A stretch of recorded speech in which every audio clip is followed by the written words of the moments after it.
Today I'm a little bit buzzy, and I'm buzzy because I feel like this message that I'm carrying has been brewing for a little while, and so I'm really glad he's in the room, because you're in the room for this day. And this almost feels like, are we recording, Dawn? Awesome. This feels like a message that is going to be big for us, and it's for our region as well. So if you're amongst us because you're visiting, catch it as well. Or maybe you're already leading us into it. So I'm kind of going to go through fairly directly, because the Lord's just kind of mapped out some stuff for today.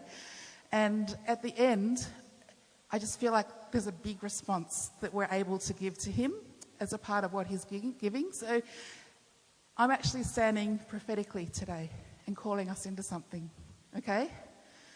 There's a few of you that already have words that God's been ministering already, which is giving me great courage to stand really and make an announcement to you on behalf of God. So let's start. Turn to Exodus 3. We're going to start by looking at Moses and some encounters that he had, and we're going to move through what he actually experienced as he discovered the God of compassion and graciousness. And we're looking at a burning heart. Moses had a burning heart, and he also got hit by an angel that lit up a burning bush. Remember that? So we're going to move through some of these encounters. Some of my thoughts are actually shaped by a guy called Alan Scott, who's a vineyard pastor, and he's just given language that has really opened something up fresh for me. And so some of it you might recognise if you've read his book, Scattered Servants. That's who we are, scattered servants for our region. So Exodus 3 we're looking at. Today the message is from courage, take courage to connect to compassion. Take courage to connect to compassion. So here's Moses. We're thinking about him. He grew up surrounded by great wealth, by great opulence, and he had several servants as well who were ensuring that his desire was fulfilled. He had high status. He had an amazing status and influence, and maybe a little bit of pride as well at that stage of his life. And he found inside him there was something awakening, and it was a justice issue, because he realized that everything that he had came and was built on oppression, on slavery. Everything that he'd been given was because he had been part of slavery and oppression. And it was almost a little bit too real to know that he owned it through that way. And so he killed an oppressor. He killed someone that was a tyrant. Compassion caused him to murder, caused him to do something about it, caused him to take an action, because compassion leads to action. Compassion by its very meaning is something that grips our guts and moves us from the insides and propels us out. So on the surface, Moses looked like he was doing and activating something that was very godly. He was looking like he was bringing the strength he had to bring justice to his area and to his oppression. And he was inspired, but no one was supporting him. He went out on his own. So on the surface, it looked good. He was governed by the right motive. But he discovered that he was isolated as he went out to reach others. And the wider community around him didn't follow him to that place of activism. The wider community didn't respond to the hope that he was offering in that moment. And so his early efforts to bring an end to injustice instead brought him into a place of fatigue and brokenness and to the wilderness. He fled. So he started with this thing that gripped his guts, and it was right to bring justice. But he acted to help the marginalised, those who were oppressed. Those that were among him didn't respond in the same way. And he ended up out on his own, burnt out, fatigued, and he'd lost his hope. When things don't go well for us, even if we have the best intentions, right, we can actually end up in brokenness and disappointment And it robs us of the real thing that's going on with us. And so we disconnect because we don't feel like that. And it breaks our connection with God, with community, and with the cause. Have you ever felt like that? Have you ever known anyone that felt like that?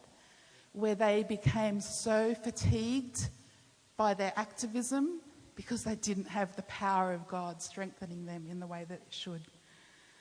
Maybe you're in that place now. Maybe you have the need to find courage again to connect to compassion. Turn over to Exodus 3. This is the burning bush story. So here's Moses in verse 1, Exodus 3. He's tending the flock of his father-in-law. He's led this flock to the far side of the wilderness, as far as he can from people, right? That's where he is after that amazing input of trying to be freed from oppression. And he comes to the mountain of God, Horeb. There's an angel of the Lord there. And the angel of the Lord in chapter 3 appeared to him in flames of fire from within a bush. And Moses saw that the bush was on fire, and he saw that it did not burn up. Something was going on. So Moses thought, I will go over there to this strange sight. Why is this bush not burning up? When the Lord saw Moses turn towards the bush, God called from him within the bush, Moses, Moses. And Moses said, here I am. Do not come any closer, God said. Take off your sandals, for the place where you are standing is holy ground. And then he said, I am the God of your father, the God of Abraham, the God of Isaac, and the God of Jacob. Yesterday we did a timeline to remember the God of 1996, the God of 2001, the God of 2005, all those timelines that we're talking about, the stories, that God is still with us. The Lord said, so Moses hid his face, and because of this, he was afraid to look at God. Listen to what the Lord said. I have indeed seen the misery of the people in Egypt. I have heard them crying out because of their slave drivers. I am concerned about their suffering, so I have come down to rescue them. Did you hear what he said? Moses started out of his own strength, and now he's having an encounter with God, and this is what the Lord's saying. I have indeed seen this. I have heard it. I've heard the crying of the people that are under slavery, that are marginalized. And I am concerned, he's saying. I'm concerned about the suffering. God's on board, but he's doing it in a holy way.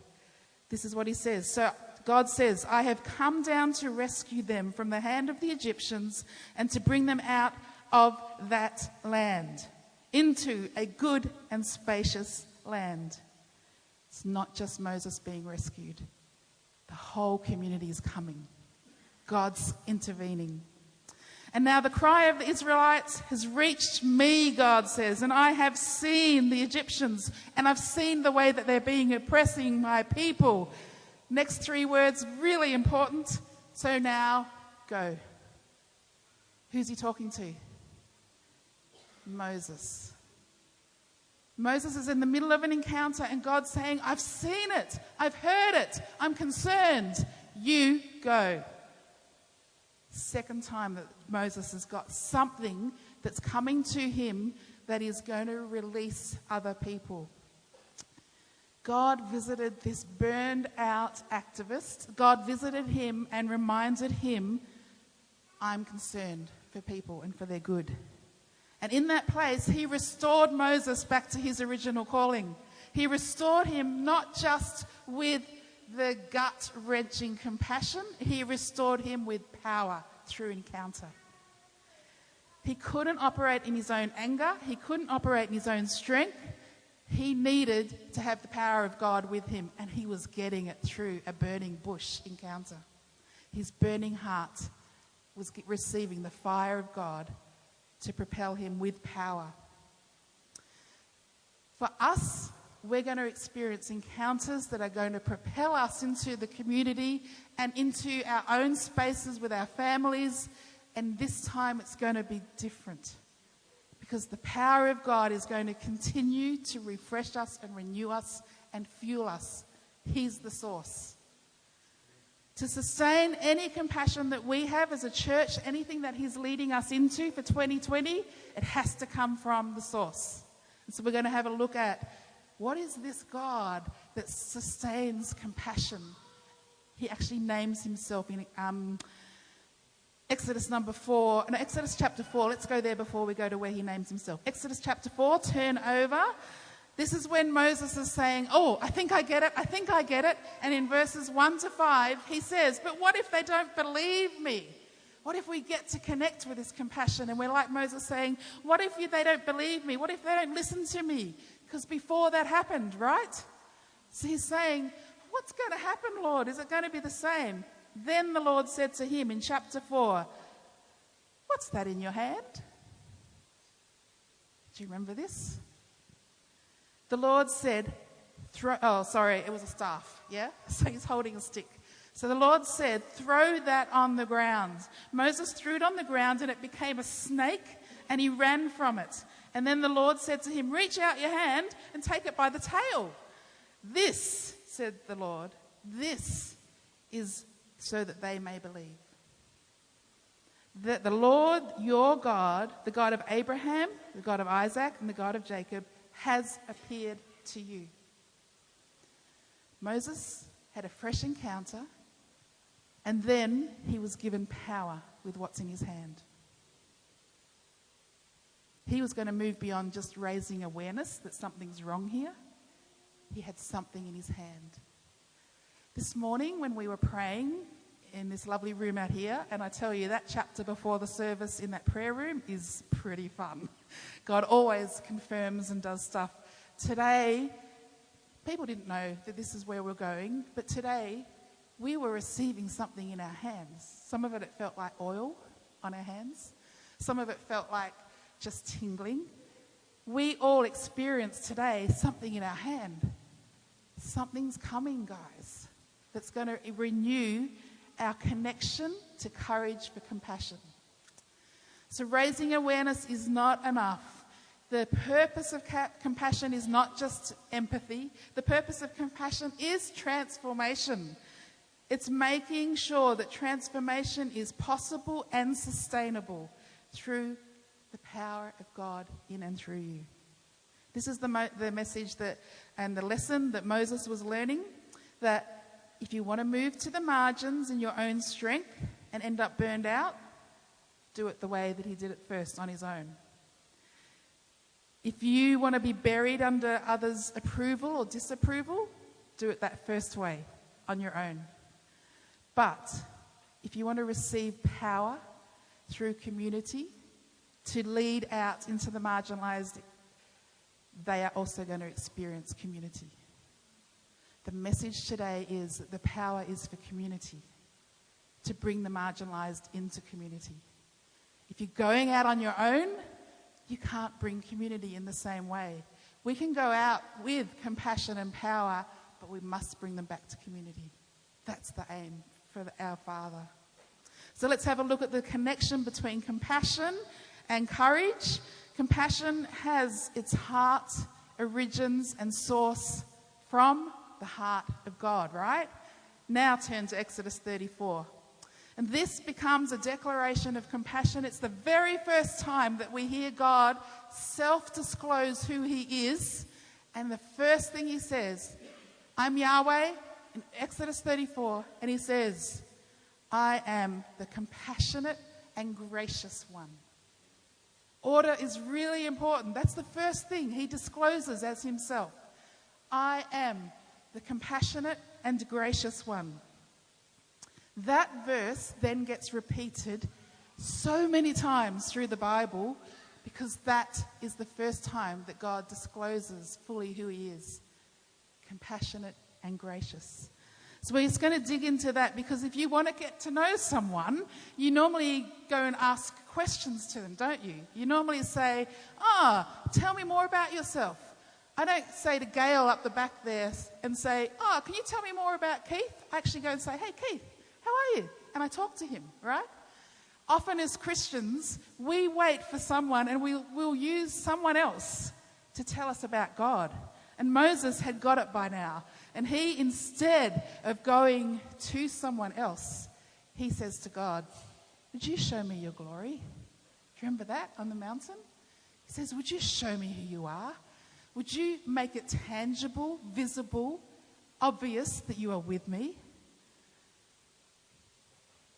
And God said, I'm compassionate and gracious. Compassionate and gracious. He was actually describing himself, and that now is the thing that we get to experience. Let's look at 1 Kings chapter 3. Just going to take 3 examples that are going to show this phrase and this declaration of who God is very, very important. And so that's why God's renewing it for us right now. And he's saying that compassion often is translated merciful. You've heard that, yeah? But embedded in that meaning of compassion, so funny, is female wound. You know, womb, not wound, female womb, where you actually feel something in your guts. But it's also an expression of feeling like a mother towards her child, towards her infant. Have you ever had that experience of God towards you? That's how he feels about you. Compassion is a feeling word. 1 Kings chapter 3. Oh my goodness, this is a really quirky story, really quirky. This is where 2 mums come and say that baby is mine, and they're both trying to say, someone's stolen my baby. And there's King Solomon, who is the wisest of all decision making, and we've heard of him, right? He wrote the book of Proverbs, and we know that King Solomon is very wise because this is what he did. Both of them were claiming to be the mother of this child. And King Solomon thought, no DNA tests to prove that in this world. Let's see. And he said this, cut the baby in half, and each of you can have half. That should flesh out the real parent, right? That's feeling for their child. So immediately, the true mother in that story in 1 Kings was deeply moved for her son to live. So she said to the king what? She said, no, give the baby to her. I want my son to live. Remember that quirky story? That's compassion. That's compassion. That the mum was so deeply moved, felt so motherly love for her child, she was willing to sacrifice and give it up. So turn to Isaiah 49. Here's another example of that inner feeling that God has described as compassion. 49:15 in Isaiah. Can a mother forget the baby at her breast and have no compassion on the child she has born? Though she may forget, I will not forget you, declares the Lord. It's coming from a place of deep feeling for us. And he's saying that's what compassion's like. And the third one, if you're wanting to know about this compassion that is moved from the Lord, Psalm 103, verses 8 and 13, quotes the same Exodus 34 bit. So this is where I said it keeps popping up because it's important. And this is what it says. Psalm 103, verse 8. The Lord, Yahweh, is compassionate and gracious. Those words go together. They're important. Compassionate and gracious, slow to anger, abounding in love. And then the writer of Psalm 103 in verse 13 goes on to say, as a father has compassion on his children, so the Lord has compassion on you. You get it? It's the way a parent feels towards a child. It's deep. There is no love like a parent towards a child. So compassion is a big feeling word, and for some of us, it's time to feel again. It's time to feel again. Feel again. It's time to feel that connection, and it's time to feel the power that will lead you to different places, and it's time to be courageous to connect to that kind of love again. So, compassionate and gracious. Let's quickly look at gracious. Gracious is not a feeling word, it's an action word. So he's put two things together, feeling and action. Gracious means to show grace, to show favour. For some of us, it's action time again.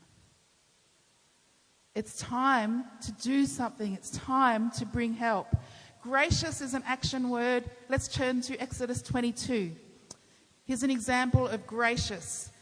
If you take your neighbour's cloak, in verse 26, as a pledge, return it by sunset, because that cloak is the only thing covering your neighbour. What else will you have to sleep in?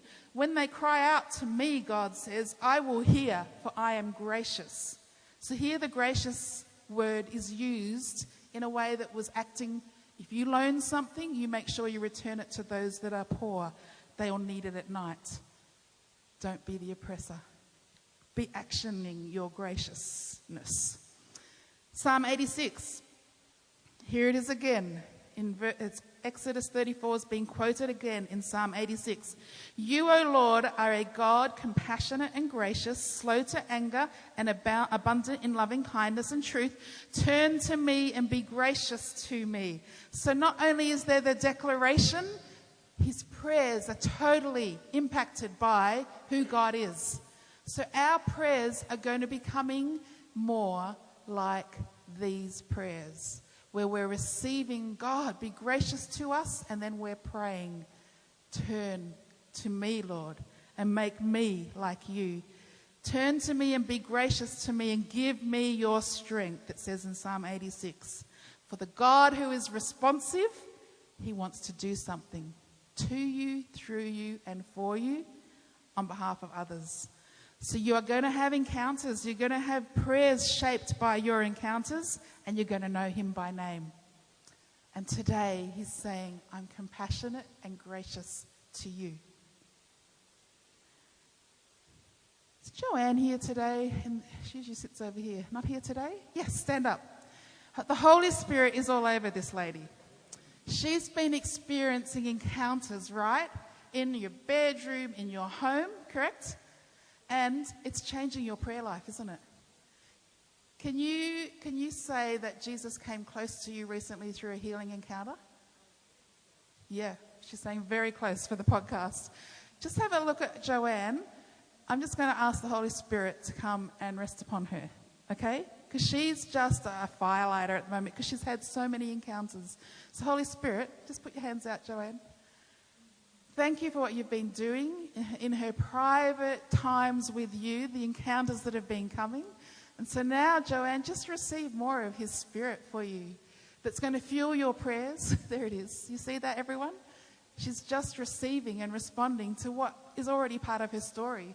She's been praying for situations that have changed because of the encounters she's had.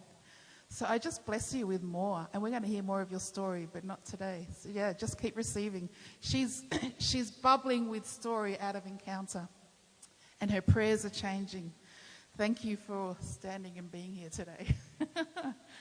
So when we come before God, we're expecting a God who feels and we're expecting a God who acts. We're just going to quickly move now into another story. And I'm going to invite David Breen to come up. Yes, you, David. Give him a welcome. Did you see that?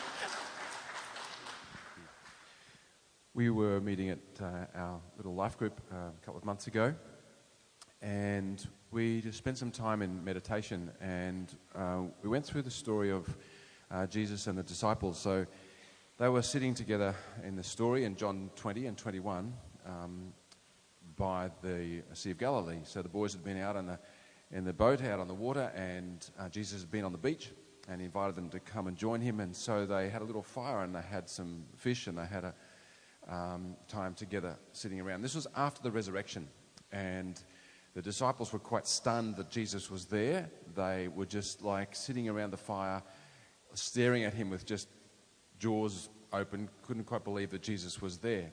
And so in that evening together, we just meditated on that story. And so we just sat and imagined ourselves as being in that situation, as if we were actually sitting around the fire with those disciples.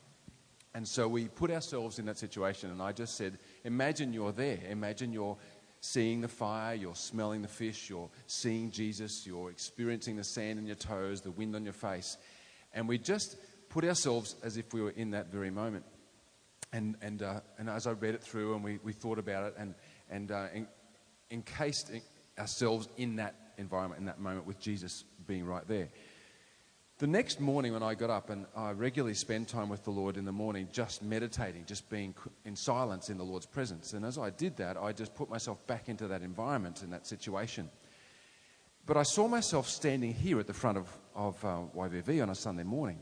And I saw myself dressed in the garments like the disciples would have been. And there was another person with me. So there were two of us. I don't know who the other person was.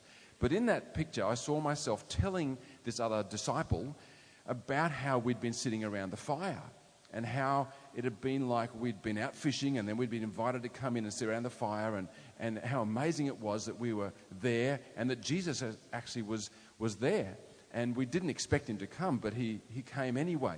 And as I was laying there on the floor imagining this and imagining that I was telling you all about that, then I was dressed in this thing. All of a sudden, as I was imagining telling you that story, I saw Jesus standing right here at the front of the church, dressed in the same things. He didn't say anything, he just appeared.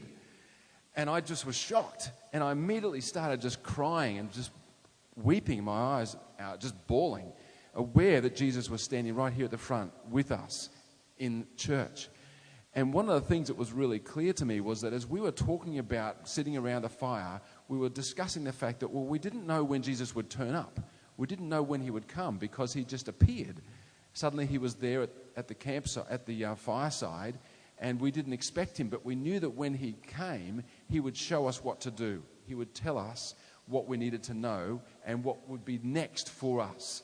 Because as disciples, we'd been fishing. We didn't know what to do. He'd died and, he'd come back to life again. We didn't know. But in that situation, I became aware that Jesus was coming to be here with us and that he would show us what to do. And then he just turned up and was there saying, yes, I will show you what I want you to do. So it was awesome. Wow. Thank you, David. When he shared that story, just like when Joanne shared some of her stories, when we hear about encounters, we actually can step into them as well because now we can see it. And so I want you, as we go into this next part of closing, I want you to be aware Jesus is here ministering to us already. He's here. So if you need to just receive this next bit with your eyes closed and him allowing you to receive from him, he's the one. He's the teacher. He's much more important than what I'm saying. So if you need to go there, you go there. So we could track through the scriptures of all the times that he showed compassion.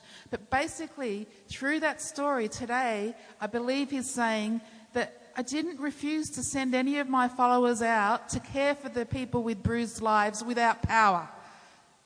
You go to the bruised lives with power. You go to the bruised lives like Matthew 10:1, where Jesus says he gave them power to kick out the evil spirits and to tenderly care for the bruised and hurt ones. It's both in your hands. It's both acts of mercy with sufficient power to release the oppressed. Connection and courage to connect to his compassion is going to change you and your world. If you have any barriers to compassion, it's going to affect your connection. If you have any barriers to connection, it's going to affect your compassion. It's going to be different this time. It's going to be different this time. So just because I'm aware of time, stay in that place, but there's just one area that as humans, we always are affected by a thing called self-protection.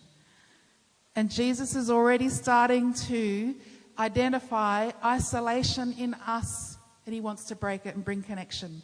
And so self-protection is a place where we feel safe. Self-protection's a thief and a robber. It's a lie. Self-protection is a place where you will no longer be engaged fully with love and life if you are protecting yourself from bad or if you're protecting yourself from good. So to have courage to connect to compassion, we need to trade in our tools of self-protection that have worked for us. And we need to move beyond self-protection to protecting your connection. Move from beyond self-protection to the goal is protecting your connection. Moses changed. The second time he had an encounter with God, he did it differently. He protected that connection and he went to Pharaoh and things happened. There was a release into freedom for those people who followed him there. If you grew up with self-protection in your toolkit, God's saying today, it's time to get connected again. You can allow those things, those tools, trade them in, lay them down, let them go, and identify them as something that needs to be dismantled. You don't need to self-protect. We are a community that's creating a safe place to bring those who need community and love.